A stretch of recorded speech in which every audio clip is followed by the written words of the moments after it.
هل لك سر عند الله بينك أنت وبين الله؟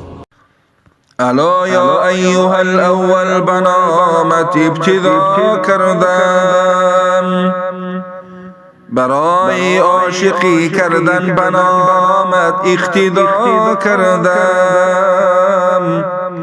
پشیمانم پریشانم که بر خالق جفا کردم. توکل بر شما کردم، به سویت التجا کردم. ثنا کردم، دعا کردم، صفا کردم. جوانی را خطا کردم، ز مهرت امتناع کردم. چرایش را نمیدانم، ببخشا که خطا کردم. حصارم شد گناهانی که آنجا در خفا کردم.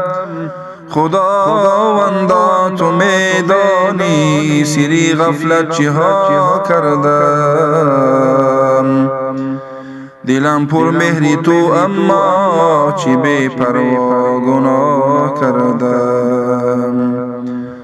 زلالم داده ای اکنون که بر تو اقتدا کردم.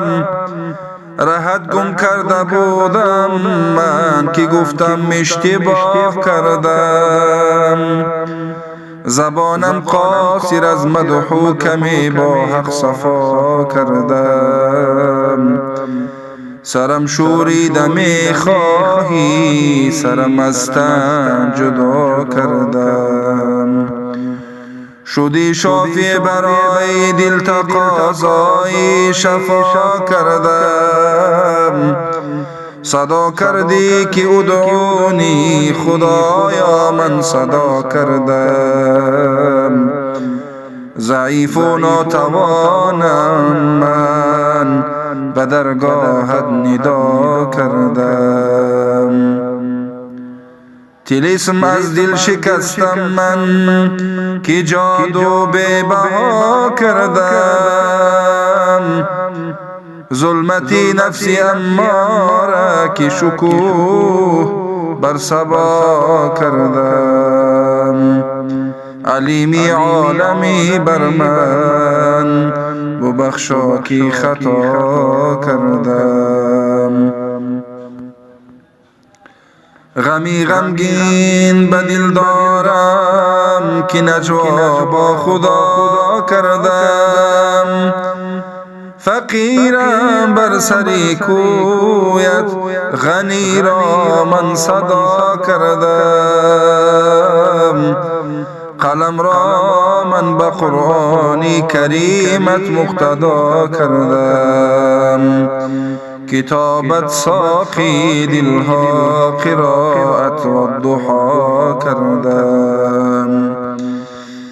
گیرم از درگهت رانی، نمیرنجم خطا کردم. لبم خاموش و دل را با تکاسر آشنا کردم. مرا سوی خدا آوردی، از این رو من صفا کردم. نرانی از درگهت یا رب، که الله را صدا کردم. ولی را من تو میدانم، تو را هم مقتدا کردم. همین شیرم به درگاهت قبول افتد، دلم را مبتدا کردم. یکی عبدی گناهکارم، اگر عفوم کنی یا رب، غزل را انتها کردم.